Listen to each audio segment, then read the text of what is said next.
16 square into 3 square the whole raised to 4 divided by 9 cube into 4 square the whole cube equal to 16 square എന്നുള്ളതിനെ നമുക്ക് 16 4ന്റെ square എന്ന് എഴുതാം. അപ്പൊ എന്തെഴുതാം?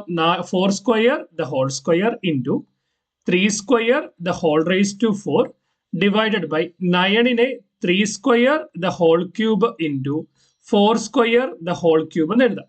A raise to x whole raise to y എന്ന് പറഞ്ഞാൽ a raise to x y. അപ്പൊ ഇതെന്ത് കിട്ടും? 4 raise to 2 into 2 that is 4 raise to 4 into 3 square the whole square is equal to 3 raised to 8 divided by 3 square the whole cube equal to 3 raised to 6 4 square the whole cube equal to 4 raised to 6 equal to 4 raised to 6.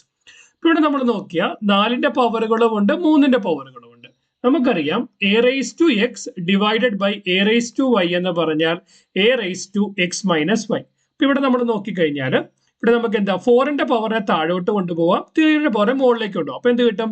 3 raise to 8 minus 6 divided by 4 raise to 6 minus 4. അപ്പൊ നമുക്ക് എന്ത് കിട്ടും?